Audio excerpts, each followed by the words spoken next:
안녕하세요. 저는 아이 셋을 혼자 키운 60대 억척 엄마입니다. 다행히 애들이 착하게 잘 자라주었지만 가끔은 너무 힘들어서 먼저 떠난 남편을 원망하기도 했어요. 그래도 어려운 환경이었지만 아이들이 본인들 밥벌이도 하고 각자 가정을 꾸려 사는 걸 보면 그 세월이 헛되지만은 않았구나 싶습니다. 저희 애들 나이도 40이 넘었지만 제 눈엔 아직도 어린아이 같아 보일 때도 있거든요. 오늘 제가 쓰는 이야기는 환갑이 넘어서도 애들 문제로 골치가 아픈 엄마 이야기라고 봐주셔도 좋겠습니다. 그럼 사연 시작할게요. 어릴 적 전 소위 부모 잘 만나 호강하고 살았던 케이스였습니다. 저희 아버지가 가구 사업을 굉장히 크게 하셔서 나름 좀 산다는 집에서 자랐거든요. 아버진 사업하시는 분답게 시원시원하고 통이 크신 분이었습니다. 아빠, 저 친구들이랑 강촌으로 놀러 가기로 했어요. 우리끼리 1,000원씩 모아서 기차 타고 놀러 가려고요. 도시락으로 김밥도 샀어요. 너희끼리 기차 여행을 가겠다고? 야, 혹시 모르니까 아빠가 조금 보태줄게. 놀러 가서 굶으면 큰일이지. 자, 이거 5,000원인데 친구들하고 재밌게 놀다 와라. 그때가 70년도였는데 자장면이 150원쯤 하던 시절이었어요. 그런데 아버지가 재밌게 놀다 오라며 무려 5,000원을 주셨으니 그게 얼마나 큰 돈이었겠어요? 이런 집안 분위기 덕에 저희 어머니도 평생 고생 한번 안 해보신 분이었고요. 친구들은 가끔 어머니가 학교로 찾아오시면 탤런트가 아니냐고 수군댔습니다. 하지만 그런 저에게도 남모를 고충이 있었는데요. 그건 바로 어머니가 해도 해도 너무했다는 겁니다. 어머니는 아버지가 주시는 생활비를 전혀 저축하지 않고 그달그달 다 쓰기 바쁘셨거든요. 엄마, 소파 또 바꿨어요? 전에 산 것도 얼마 안 됐잖아요. 그것도 미제라 비싼 소파라고 하셨으면서. 딸, 네 아빠 돈 잘 버는데 무슨 걱정이야. 이게 요즘 제일 좋은 소파래. 돈 있는 사모들은 다 이거 쓴다더라. 너도 그렇게 너무 궁상맞게 그러지 말고 이리 와서 앉아봐. 푹신푹신한 게 좋지? 아버지의 사업이 계속 승승장구했다면 어머닌 지금까지도 부잣집 사모님으로 사셨을지 모르겠네요. 하지만 불행하게도 제가 고등학생이던 무렵 아버지의 사업이 큰 위기를 맞았습니다. 아버진 이러다 진짜 문 닫겠다며 밤마다 술에 취해 잠드셨어요. 때문에 늘 고상하게 손에 물 한 방울 안 묻히던 어머닌 졸지에 내일 먹을 끼니까지 걱정할 정도가 되었죠. 여보, 미안해. 일단 지방에 후배 녀석이 추천해준 공장이 있어서 잠시 거기에 내려가 있으려고. 우리 애들 잘 좀 부탁해. 내가 상황 정리되는 대로 바로 올라올게. 나 혼자 대체 어떡하라고. 나 갖고 있던 보석이니 옷도 전부 팔았단 말이야. 근데 나 혼자 애들을 어떻게 키워. 하지만 빚쟁이들에게 쫓기는 몸이 된 아버진 급하게 지방으로 내려가셨고 집과 돈 될 만한 물건을 다 팔게 된 어머니 급한 대로 시장에서 행상을 하며 생계를 꾸리셨답니다. 그때부터 주름살이 하나 없던 어머니 손은 점점 거칠어지고 굳은 살이 바뀌기 시작했어요. 어머니는 자식들을 지키기 위해 완전히 억척 아줌마가 되었답니다. 아이 좀 깎아줘요. 내가 아줌마한테 얼마나 자주 샀는데 이 아줌마가 생긴 건 곱상하게 생겨서 왜 이렇게 인심이 야박해요. 깎아주기 뭘 깎아줘. 이거 팔아서 우리 애들 먹이고 입히고 해야 하는데 내가 왜 깎아줘. 나도 당신한테 팔 생각 없으니까 썩어 안 비켜? 이뿐만 아니라 언젠 늘 좋은 거, 유행하는 것만 좋아하던 어머니가 구멍난 옷이나 남들이 입던 옷을 서슴없이 입기도 하셨어요. 딸, 이것 봐라. 엄마가 복지관 바자회에서 50원 주고 사온 옷이야. 질이 꽤 괜찮지? 이렇게 옷감이 질긴 걸 입어야 오래오래 입는다니까. 저는 그 촌스러운 옷을 입고 좋아하시는 어머니를 보니 오히려 마음이 아팠습니다. 자식이 뭐라고 원래 가진 것을 다 버리고 저렇게 억척스럽게 사시는지요. 전 거칠어진 어머니의 손을 붙잡고 한참을 아무 말도 하지 못했습니다. 엄마, 내가 꼭 성공해서 엄마 다시 부잣집 사모님으로 살게 해드릴게요. 그게 언제가 될지 모르겠지만 엄마 고생 안 하시게 내가 꼭 효도할게요. 우리 정숙이가 이 엄마 고생하는 것 같아서 속상했구나. 엄만 괜찮아. 엄만 비싼 옷 좋은 집도 좋지만 우리 아들, 딸이 이렇게 엄마를 생각해주는 것만으로도 다 보상받았어. 저는 180도 달라진 삶을 살면서도 여전히 자식 생각뿐인 엄마를 보며 한 가지 다짐했습니다. 저도 언젠가 엄마가 되면 어떤 환경이라도 아이들을 책임지는 멋진 엄마가 되겠다고요. 꼭 저희 어머니가 저희를 포기하지 않으셨던 것처럼요. 그렇게 부모님의 헌신 덕분에 무사히 성인이 된 전 대학엔 가지 못했고 식당 일을 하며 장녀로서 살림에 도움을 드렸습니다. 그때 제가 일하던 식당이 동네에서 맛집으로 유명한 식당이라 점심에 손님이 어마어마하게 몰렸어요. 3번 테이블에 뚝배기 3개다. 아까부터 오셨는데 얼른 갖다 드려. 네, 지금 나갑니다. 아까 소주 달라고 하신 것도 제가 같이 드릴게요. 그때 식당에 워낙 많은 손님이었기에 누가 누군지도 기억하지 못했지만 그래도 딱 한 사람이 눈에 계속 밟혔습니다. 점심때마다 혼자나 둘이 와 구석에서 조용히 밥을 먹던 손님이었어요.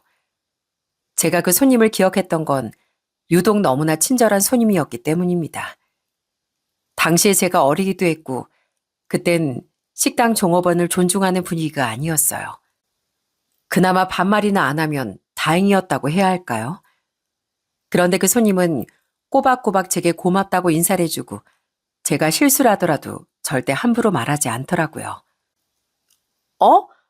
손님, 혹시 아까 김치찌개 시키신 것 아니셨어요? 어떡하죠? 제가 실수로 된장찌개 드렸나 봐요. 정말 죄송합니다. 제가 다시 해다 드릴게요. 아닙니다. 된장찌개도 맛있네요. 저도 잘 먹었으니까 괜히 신경 쓰지 마세요.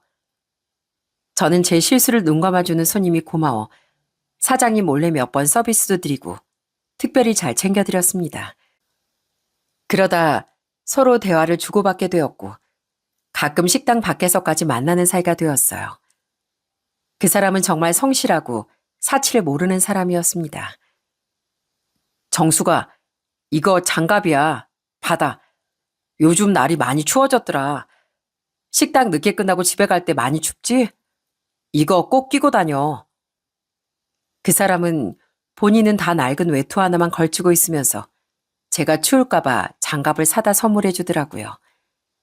전 절 아껴주는 마음에 감동했고 우린 곧 미래를 약속하는 관계로 발전했죠.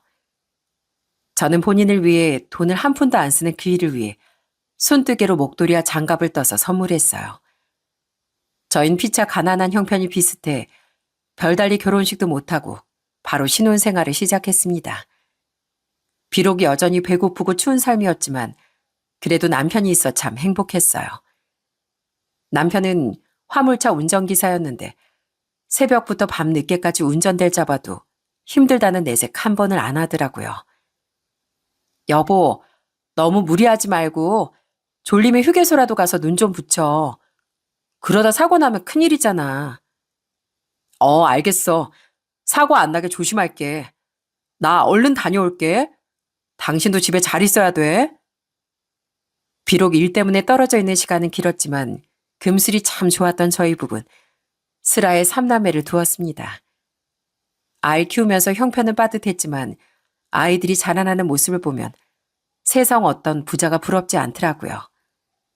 무엇보다 남편이 아이들에게 참 자상한 아빠였거든요. 아빠. 이번에 배송 끝내고 집에 오면 저랑 축구하러 가요.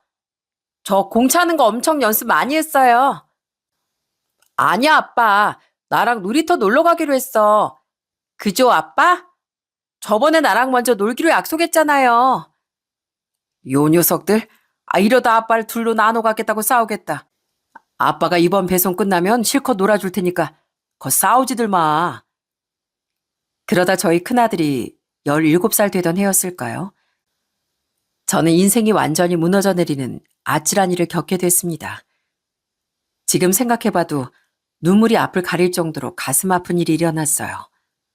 그건 바로 남편의 사고 소식이었죠. 그날도 남편은 새벽같이 일어나 일을 나갔습니다. 오늘은 부산까지 가야 돼. 요즘 물량이 많아서 기사들이 모자랄 정도라니까. 뭐 조금 멀지만 금방 다녀올게. 그때까지만 해도 전 그게 남편의 마지막 인사가 될 줄은 몰랐습니다. 금방 다녀오겠다는 남편은 무려 7중 추돌사고를 당하고 병원으로 실려왔어요. 그리고 의사가 손을 써보기도 전에 세상을 달리하고 말았습니다. 저는 남편의 얼굴도 보지 못하고 제가 오래전 만들어뒀던 낡은 목도리를 건네받았어요. 환자분께선 의식이 거의 없으셨는데도 아내를 불러달라는 말만 몇 번이고 반복하셨어요. 저희도 정말 최선을 다했지만 이미 병원에 오셨을 땐 상태가 너무 위중했습니다. 정말 죄송합니다. 그 말을 듣는 순간 전 다리에 힘이 풀려 주저앉고 말았습니다. 평생 일만 하고 가족들을 위해 살던 제 남편이 너무 안타까워서 숨도 못 쉬게 엉엉 울었어요. 평생 본인은 좋은 거 맛있는 거 한 번을 안 먹고 늘 애들부터 챙기더니 이렇게 갑자기 떠나버리면 어떡해. 젊어서 고생해야 나중에 우리 할머니 할아버지 돼서도 행복하게 산다고 그랬잖아. 근데 나만 두고 가면 어떡해. 또 우리 애들은 아빠 없이 어떻게 자라라고. 불쌍한 사람아, 야속한 사람아. 나랑 평생을 함께하기로 한 약속은 어쩌고 이렇게 먼저 가냐고. 하지만 남편은 야속하게도 혼자 저 먼 곳으로 떠나버렸어요. 저는 꼭 오래전 저희 어머니가 그랬던 것처럼 저 혼자 아이 셋을 책임지게 되었어요. 주변에 절 도와줄 사람도 없고 혼자 아이들을 키워야 했습니다. 엄마, 우리 어디로 이사 가는 거예요? 예전 집엔 아직 아빠 흔적이 남았는데 이사 안 가면 안 돼요? 엄마도 슬프지만 어쩔 수가 없어. 그 집 월세를 엄마가 어떻게 감당하겠니? 우리 나중에 돈 많이 벌어서 꼭 다시 이사 오자. 전 일단 남편과 살던 방 2칸짜리 집에서 반지하 단칸방으로 이사를 했습니다. 그 돈이라도 있어야 아이들을 공부시킬 수 있을 것 같았거든요. 저는 제가 굶는 한이 있어도 애들 공부는 소홀히 하면 안 된다는 확고한 생각이 들었습니다. 그래서 막노동판에 나가 일해보기도 하고 하루에 12시간씩 식당에서 일한 적도 있었어요. 아줌마, 코피 나요, 코피. 에이, 밥맛 떨어지게. 아프면 집에 가서 쉬지. 왜 일하겠다고 나왔어요? 아유, 죄송해요. 제가 잠을 좀 못 잤더니 음식이 안 들어가게 얼른 닦고 오겠습니다. 전 괜찮아요. 계속 일할 수 있어요. 제가 코피까지 흘리며 일해도 늘 생활비는 부족하기만 하더라고요. 그래도 저희 애들이 제 엄마 고생하는 걸 알아서 제가 시키지 않아도 알아서 공부도 하고 생활도 착실하게 해나갔습니다. 우리 큰아들은 공부머리는 뛰어나지 않았지만 어릴 때부터 그렇게 손재주가 좋더라고요. 그래서 전문대를 졸업하고 한 중소기업의 생산직으로 취업이 됐어요. 학창 시절부터 늘 1등을 도맡아던 우리 둘째는 당당히 치대에 합격해 치과 의사의 길을 걷게 되었고요. 우리 둘째 아들이 치대에 합격한 날이 아직도 생생하게 기억이 나네요. 그때 어찌나 기뻤던지요. 엄마, 저 치대 합격했어요. 저 이제 치과 의사 될 수 있어요. 제가 돈 많이 벌어서 엄마, 형, 막내까지 책임질게요. 그게 정말이야? 아유, 장하다 내 아들. 내 아들이 치대라니. 엄마 믿기지가 않어. 학원 한 번을 제대로 못 보내줬는데 기어이 네가 해내는구나. 정말 고생 많았어 내 아들. 그날 저희 4식구는 모두 모여 둘째 아들의 치대 합격을 축하해 주었어요. 하지만 너무나 기쁜 와중에 학교 중에 가장 비싼 편이라는 치대 등록금을 어떻게 해야 할까 무거운 마음이 들더라고요. 둘째는 등록금 걱정을 하는 제 마음을 읽었는지 제 얼굴을 한참 바라보다가 조심스럽게 말했습니다. 엄마, 학교 등록금은 제가 어떻게든 마련해 볼게요. 치대생이라고 하면 과외도 많이 들어오고 공부 열심히 하면 장학금도 많이 준대요. 아니면 잠깐 휴학해서라도 돈 모아볼게요. 아니야. 넌 공부하기도 바쁠 텐데 엄마가 등록금은 도와줘야지. 넌 돈 걱정하지 말고 공부만 열심히 해. 전 아무 걱정하지 말라고 하긴 했지만 치대 등록금은 정말 상상 초월이었어요. 결국엔 저 혼자 감당할 수가 없어 둘째 아들은 주경야독하며 등록금을 스스로 해결했습니다. 그러다 학교를 다 마치곤 큰 치과의 페이닥터로 취업하게 되고 그의 말엔 저희 막내딸도 공무원 시험에 합격했습니다. 전 어느새 멋진 사회인이 된 아이들에게 고마운 마음을 전했죠. 너희들이 이렇게 잘 자라준 것만 봐도 난 이제 밥 안 먹어도 배부르다. 가난한 집안 형편에 부족한 게 많았을 텐데 비뚤어지지 않고 각자 앞길을 찾아가줘서 정말 고맙다. 내 새끼들. 저희도 감사해요, 엄마. 엄마 혼자 자식 셋을 기르기까지 얼마나 고생이 많으셨어요. 앞으로는 저희가 엄마 잘 모실게요. 저희 애들은 각자 취업을 하고도 직장 생활에 잘 적응해 훌륭한 사회생활을 해나가더라고요. 그러다 제 큰아들이 35살쯤 결혼할 아가씨를 소개해줬어요. 저는 첫 며느리를 보는 거라 긴장하기도 하고 설레는 마음도 컸답니다. 안녕하세요, 어머님. 아, 어머님이라고 불러도 되죠? 저 오빠랑 결혼하고 싶어요. 허락해 주세요. 그럼. 당연히 허락해야지. 내가 반대할 이유가 뭐가 있겠니? 우리 앞으로 사이좋게 잘 지내보자. 제 큰며느린 표현이 아주 솔직하고 딱 전형적인 요즘 아가씨 같더라고요. 사돈댁을 만나보니 외동딸로 곱게만 키우셨다던데 그래서 그런지 약간은 자기 중심적으로 질투심도 많았어요. 저희 큰애가 결혼하고 2년 뒤 둘째도 결혼을 했는데 둘째 며느리가 들어오자 큰 며느리의 질투심이 활활 타오르더군요. 제 둘째 며느린 대기업에 다니는 직장인이었는데 교육자 집안에서 아주 잘 자라 배려심 깊고 다정한 편이었습니다. 동서. 동서가 아무리 좋은 직장 다녀도 내가 이 집안의 맏며느리인 거 알지? 그러면 동서가 알아서 깍듯하게 모셔야 하는 거야. 네, 그럼요, 형님. 앞으로 저 많이 가르쳐 주세요. 형님한테 많이 배울게요. 둘째 며느린 까탈스러운 큰며느리의 성격도 잘 받아주고 애들 결혼하고 혼자 사는 저까지 살뜰하게 챙겼습니다. 평소에 제가 말하지 않아도 꼬박꼬박 연락도 해오고 무슨 일 있으면 제일 먼저 시댁에 달려왔죠. 명절이 되면 큰며느린 팔목이 아프다는 둥, 몸살이 났다는 둥 하며 요리조리 빠져나기 바쁜데 둘째 며느린 군말 없이 제 옆에 착 붙어서 큰 도움을 주었답니다. 전 그럼 둘째가 고마워 아끼던 팔찌 하나를 선물로 건넸어요. 지난 명절에도 큰애도 못 오고 너 혼자 고생한 게 고마워서 주는 선물이야. 이거 예전에 금값이 저렴할 때 사둔 금팔찌인데 요즘 금값이 많이 올랐다더라. 가지고 있으면 나중에 요긴하게 써먹을 수 있을 거다. 어머님, 정말 감사해요. 너무 예쁜 것 같아요. 저 정말 소중하게 간직할게요. 그러다 어느 날은 제가 몸살 감기에 심하게 걸려 꼼짝도 못하던 때가 있었어요. 그때 우리 둘째 며느리가 연차까지 내고 절 간호해줬어요. 그때 몸이 좀 나아지고 둘째 며느리에게 고마워 조금 비싼 밥을 사준 적이 있습니다. 새아가 많이 먹어라. 네가 옆에서 날 간호해주지 않았으면 꽤 오래 앓을 뻔했어. 자식이 셋이나 있어도 우리 새아가가 최고다, 최고야.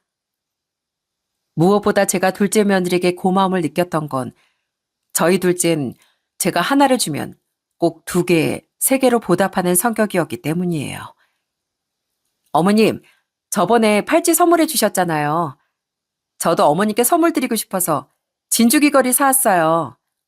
이거 요즘 어르신들 사이에 유행인 디자인이래요. 진주귀걸이가 건강한 장수를 상징하기도 하고요. 어머님, 이거 저희 친정에서 전복을 좀 보내주셨어요. 저번에 어머님이 사주신 저녁이 너무 맛있었다고 전했더니 친정에서 보내주셨더라고요. 다른 데 주지 마시고 꼭 어머님 혼자 다 드셔요. 둘째가 이렇게까지 예쁘게 행동하는데 제가 어떻게 예뻐하지 않을 수가 있겠습니까? 그에 비해 저희 큰며느린 언제나 계산적이고 자기 좋을 대로만 행동하더라고요. 어머님, 저번에 시댁에 먼저 갔으니까 이번엔 친정에 먼저 갈게요. 근데 이번 연휴가 좀 짧아서 시댁에 갈 시간이 될지 모르겠네요. 일단 친정 갔다가 상황 보고 들르든지 할게요. 어머마, 너 저번에도 친정에 가야 한다고 밥만 먹고 가지 않았었냐? 뭐 친정에 먼저 가는 건 괜찮다만 매번 명절 때마다 시댁에 있는 꼴을 못 본 것 같구나. 제가 언제 그랬다고요? 아우, 남들이 들으면 오해하겠어요. 그리고 동서가 어차피 올 텐데 저까지 있을 필요 있어요? 평소에도 불평불만이 많은 큰며느린 명절 때가 되면 더더욱 둘째 며느리를 거론하며 신경을 곤두세우더라고요. 그러던 중 제가 둘째에게 목걸이 선물한 걸 알고 큰며느리가 집안을 발칵 뒤집어 놓은 적이 있어요. 첫째는 애들 앞에서 부끄럽지도 않은지 7살 먹은 애처럼 울고불고 아주 쌩 난리를 쳤습니다. 어머님, 어떻게 동서한테만 그렇게 비싼 선물을 주실 수가 있어요? 어머님은 맨날 동서만 편애하시죠? 왜 맨날 동서만 예뻐하세요? 저도 목걸이 갖고 싶어요. 그리고 동서랑 비싼 밥도 드셨다면서요? 편애하는 게 아니고, 둘째가 매번 날 도와주고 챙겨주니까 고마워서 해준 거다. 넌 바쁘다는 소리만 하고 연락 한번 먼저 준 적이 있니?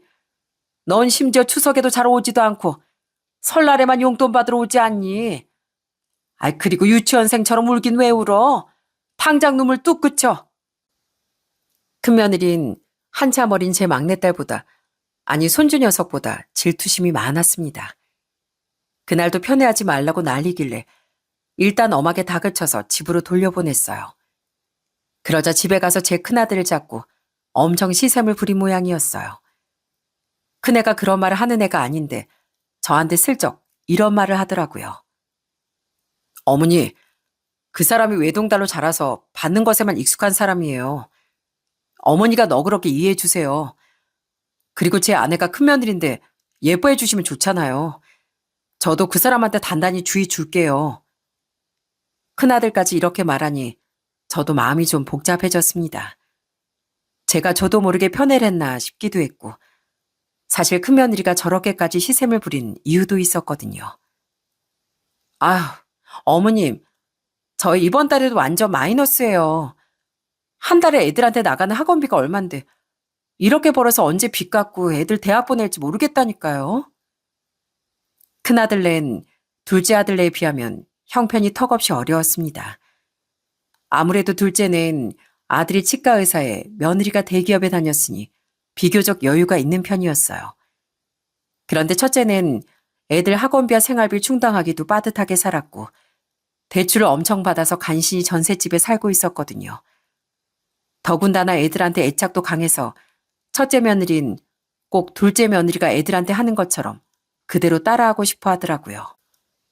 우리 애들도 동서가 조카들 보내는 학원에 보내려고요. 왜 우리 애들이라고 그 학원 못 다니라는 법 있어요? 우리 애들은 치과 의사보다 더 훌륭한 사람 될 거거든요.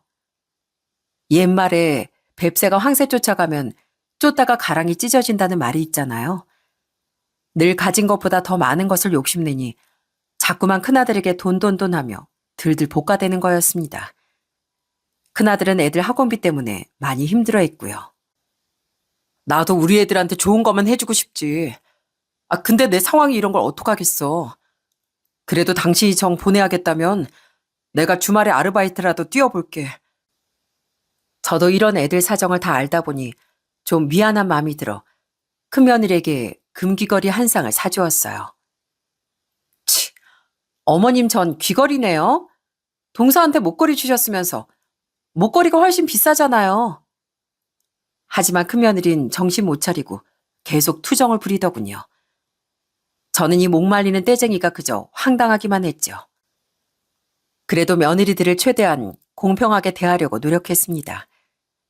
그러던 중 제 치아에 문제가 생겨 임플란트를 할 일이 생겼어요. 전 둘째 아들에게 괜히 부담 줄까봐 그냥 동네에 있는 치과에 다니곤 했습니다. 그런데 임플란트 비용이 생각했던 것보다 훨씬 비싸더군요. 아무래도 제가 나이가 있다 보니 뼈가 약해져서 수술도 더 까다롭다고 했어요. 환자분은 잇몸뼈 이식도 같이 해야 돼서 비용이 조금 더 들 겁니다. 저도 어느 정도 가곤 했지만 그래도 예상보다 훨씬 비싼 금액이라 몇 날 며칠이고 고민이 되더라고요. 그래서 치아가 불편한데도 한참을 참고 있었는데 우리 착한 큰아들이 본인이 비용을 주겠다고 말하더군요. 어머니, 치과 치료 미루면 더 병나요. 제가 해드릴 테니까 같이 병원 가세요. 아유, 아니야. 나도 병원 가서 물어봤는데 생각보다 비용이 꽤 비싸더라고. 임플란트 한 개 하는 데만 100만 원이 넘게 든다는구나. 그냥 신경치료만 할까 싶기도 해. 큰아들은 가격을 듣곤 살짝 놀란 눈치였어요. 큰아들 주머니 형편을 뻔히 아는데 그 정도 비용은 꽤 부담이 갔을 겁니다. 결국 저의 치아 치료는 조금 미뤄졌고 그러다 둘째 아들이 이 사실을 알게 되었어요. 어머니, 아들이 명색이 치과 의사인데 왜 진작 말씀을 안 하셨어요? 당장 저희 병원으로 오세요. 그거 미루면 안 되세요. 잇몸 이식도 하라고 했다면서요? 둘째 아들도 본인 병원이 아니라 어느 정도 비용을 지불해야 했지만 그래도 아들 덕분에 무사히 치료를 받게 됐습니다. 전 치료를 받고도 혹시 큰아들의 마음이 상했을까봐 걱정이 되더라고요. 그런데 저희 큰아들은 자존심 하나 안 부리고 둘째 아들에게 고맙다고 하더군요. 장남 노릇은 윤태 네가 다 하는구나. 내가 해드렸어 했는데 너도 알다시피 내 사정이 그리 좋지 않아서 마음처럼 해드리질 못했어. 너라도 어머니 잘 챙겨드려서 고맙다 윤태야. 형, 누가 해드리면 어때? 형제끼리 고맙다는 말 안 해도 돼. 나야말로 형이 먼저 이렇게 말해줘서 고마워. 우리 아들들이 각자 처한 상황은 달랐지만 그래도 여전히 우애가 좋은 것 같아 얼마나 흐뭇했는지 모릅니다. 그리고 얼마 뒤 제 생일날이 다가왔어요. 매년 맞는 생일이라 특별하게 생각하고 있진 않았는데 전날부터 큰아들에게 전화가 걸려왔더라고요. 어머니, 내일 생신이시잖아요. 점심때 나오세요. 제가 좋은 식당 예약해뒀어요. 어머니 좋아하시는 소고기 드시러 가요.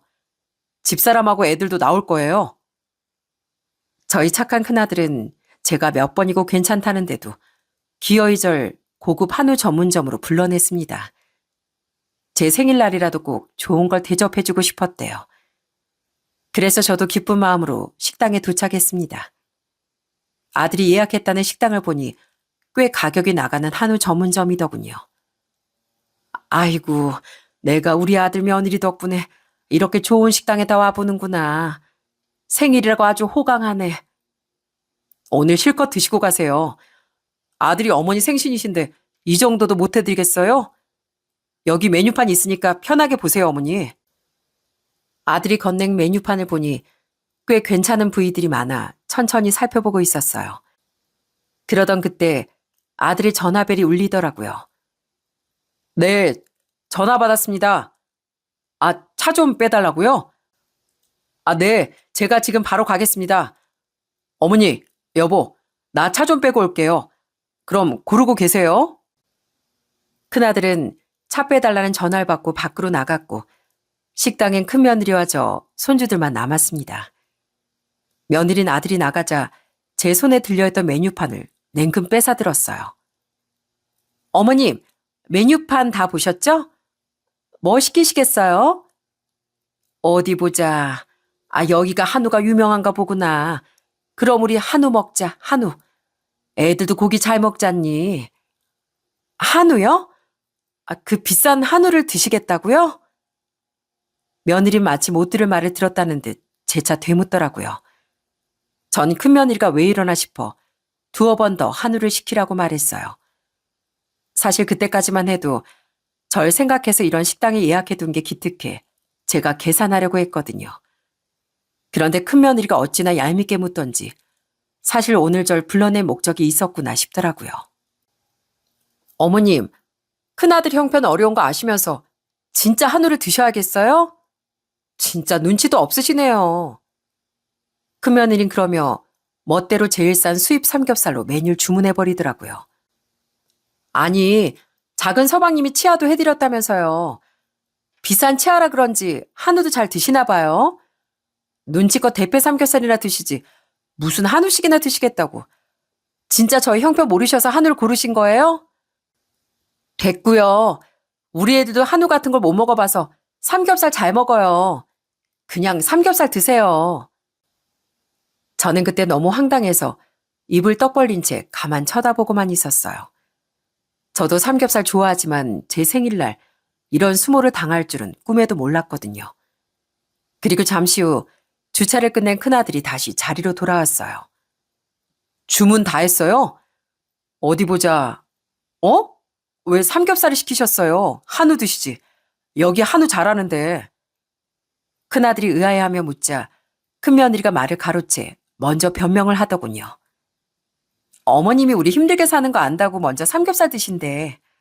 그죠, 어머님? 어머님이 평소에도 우리 걱정은 얼마나 많이 해주시는데. 큰며느리 실실 웃기까지 하며 절 약올렸습니다. 저도 웬만하면 참고 삼겹살이라도 먹을까 했는데 도저히 그 작태를 두고 볼 수가 없겠더군요. 그래서 저는 화를 못 참고 자리를 박차고 일어났습니다. 나는 다 먹었다. 이만 갈란다. 오늘 밥은 너희끼리 많이 먹어라. 삼겹살인지 남의 살인지 너희끼리 실컷 먹어. 아니, 어머니, 왜 그러세요? 왜 그렇게 화가 나셨어요? 큰아들은 제가 화를 내고 일어나니 깜짝 놀라며 절 붙들었습니다. 내가 언제 삼겹살 먹는다고 했냐? 한우 먹는다고 했지. 여기가 한우 전문점인데 왜 여기까지 와서 삼겹살을 시키겠어? 난 그래도 손주들도 있고 너희 사정도 아니까 내가 계산하려고 했다. 근데 이런 날에 말도 없이 메뉴도 바꿔버리고 사람을 아주 쪼잔한 사람으로 만들어? 너 지금 시애미한테 이게 무슨 짓거리야? 제가 이렇게까지 말하자 큰며느린 아주 황당하다는 듯이 대답하더군요. 어머님, 그럼 진작에 말씀하시죠. 지금이라도 한우 시키면 되잖아요. 참나, 삼겹살 시켰다고 지금 이렇게 화를 내시는 거예요? 한우가 그렇게 드시고 싶으셨어요? 그런 말씀을 하시지. 어머니 왜 이렇게 속이 좁으세요? 마음 좀 넓게 쓰세요. 너 진짜 못됐다. 어떻게 시애미 앞에서 그런 말을 할 수가 있니? 너 앞으로 두고 보자. 전 바로 자리를 박차고 나왔고 큰아들은 다급하게 절 쫓아나왔습니다. 어머니, 제 말씀 좀 들어보세요. 그래도 식사는 하고 가셔야죠. 됐다. 너희들끼리 먹고 와라. 난 제 얼굴 보면서 도저히 밥이 안 넘어갈 것 같다. 그런데 거기서 더 황당했던 건 큰며느리가 절 붙잡는 큰아들을 말리며 짜증을 부리는 게 아니겠어요? 당신 애들하고 나만 두고 나가면 어떡해. 지금 나보고 시킨 거 계산하라는 거야? 뭐? 아니 지금 어머니가 그냥 가시겠다잖아. 당신은 가만히 좀 있어. 아유 고리야. 아우 됐어. 난 가려니까 너희끼리 밥을 먹든 부부싸움을 하든 마음대로 해. 제가 큰아들을 뿌리치고 뒤돌아가자 제 뒤에서 큰아들과 큰며느린 본격적인 말싸움을 시작했습니다. 오늘 어머니 생신이라 모신 자리인데 왜 당신 마음대로 메뉴를 바꿔? 한우 먹기로 했잖아. 나한테 한마디 상의도 없이 이게 뭐야? 돈이 없는데 그럼 어떡해. 그럼 네가 돈을 많이 벌어오든가. 당장 우리 애들 학원비도 모자란데 어떻게 어머님 한우를 사드려. 돈 아깝게. 저는 둘이 하는 짓이 황당하기도 하고 너무 서운하기도 해 눈물이 날 것 같더라고요. 그래도 길에서 올 순 없으니 최대한 참으며 가고 있었는데 그때 둘째 며느리에게 전화가 왔습니다. 어머님, 오늘 형님하고 식사는 잘하셨어요? 생신이시라고 또 어머님이 계산하셨죠. 그러실 줄 알고 제가 통장에 50만 원 넣어드렸어요. 맛있는 거 사드시고 즐거운 하루 보내세요. 전 따뜻한 둘째 며느리 말에 그만 참았던 눈물이 왈칵 터졌습니다. 그래서 주책맞게 며느리 앞에서 엉엉 울고 말았어요. 어머님, 지금 우시는 거예요? 왜 우세요? 무슨 일 있으셨어요? 제가 당장 어머님 계신 곳으로 갈게요. 아니다. 너 바쁠 텐데 난 집에 가서 먹으면 돼. 신경 쓰지 마라.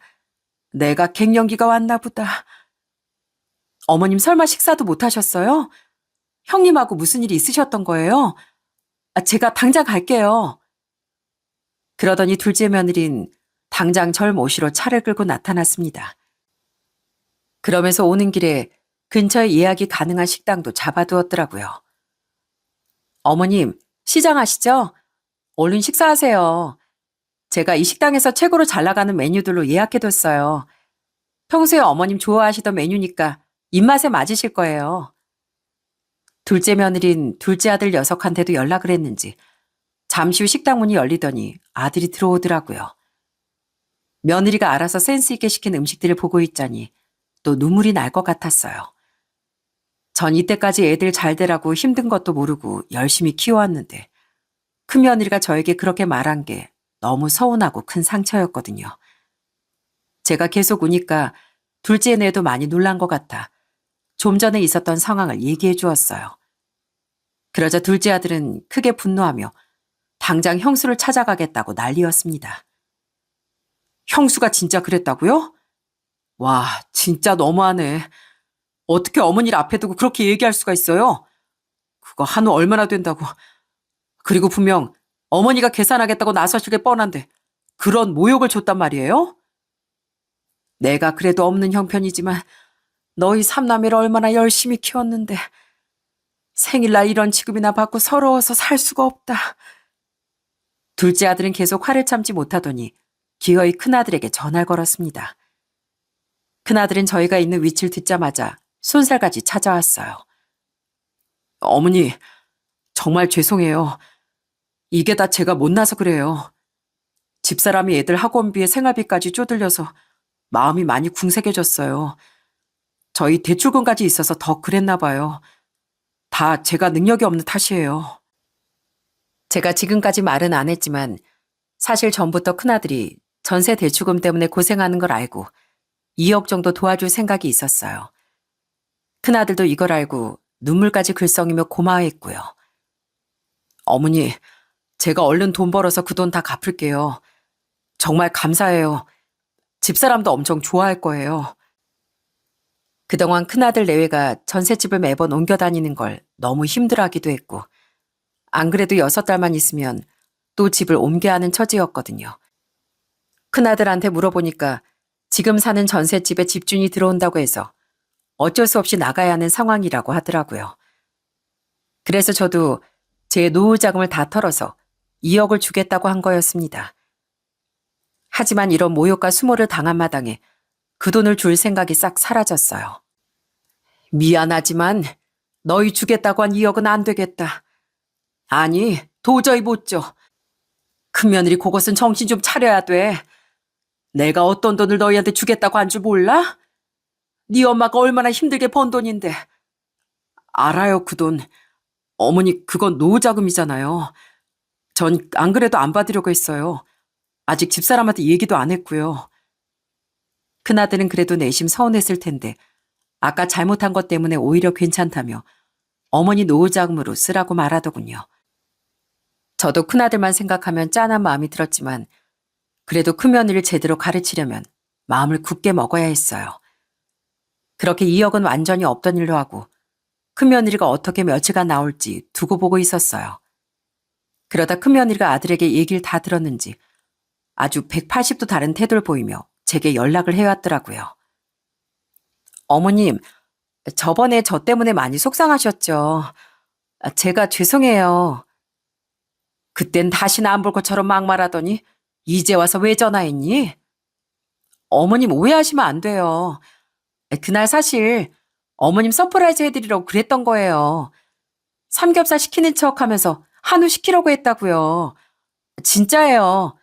저 다시 주문하려고 했는데 어머님이 가버리셔서 진짜 당황했어요.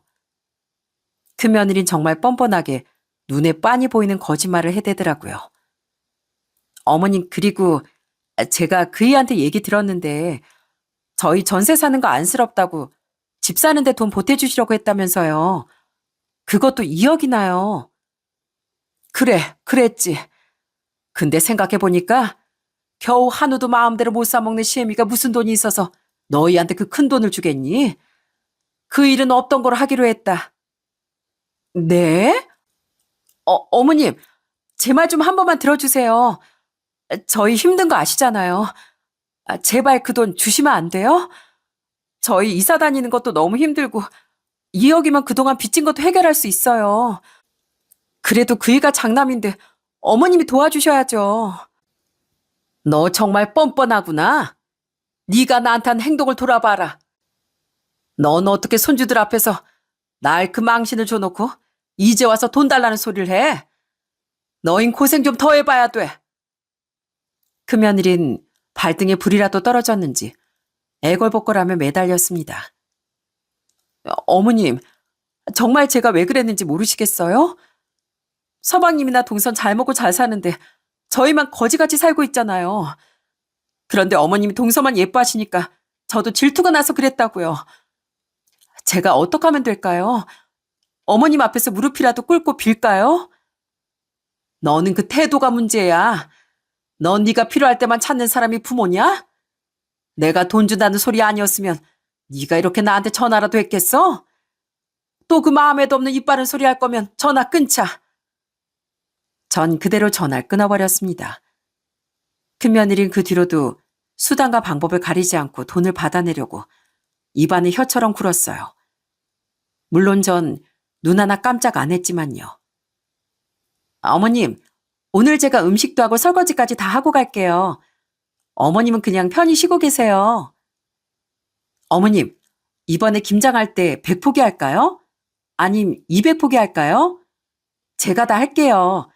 저 맏며느리잖아요. 참, 너 힘들다고 생전 오지도 않더니 이제 와서 무슨 일이냐? 어머님, 제가 언제요? 저 마음만 항상 어머님을 돕고 싶었어요.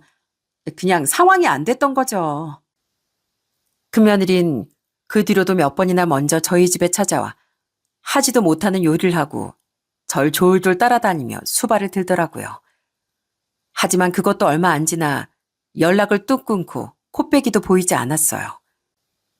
선태야, 큰애는 요즘 왜 또 보이질 않냐? 뭐 이제 큰며느리 노릇 잘하겠다고 하더니 그새 또 마음이 변한 거야? 어머님, 사실 그게요. 저 사실 그 사람한테 헤어지자고 했어요. 저는 큰아들의 말을 듣고 깜짝 놀랐습니다. 큰아들 내가 돈 때문에 종종 싸우긴 했어도 그래도 사이가 좋은 편이었거든요. 무엇보다 큰며느리가 저희 아들을 정말 좋아했고요.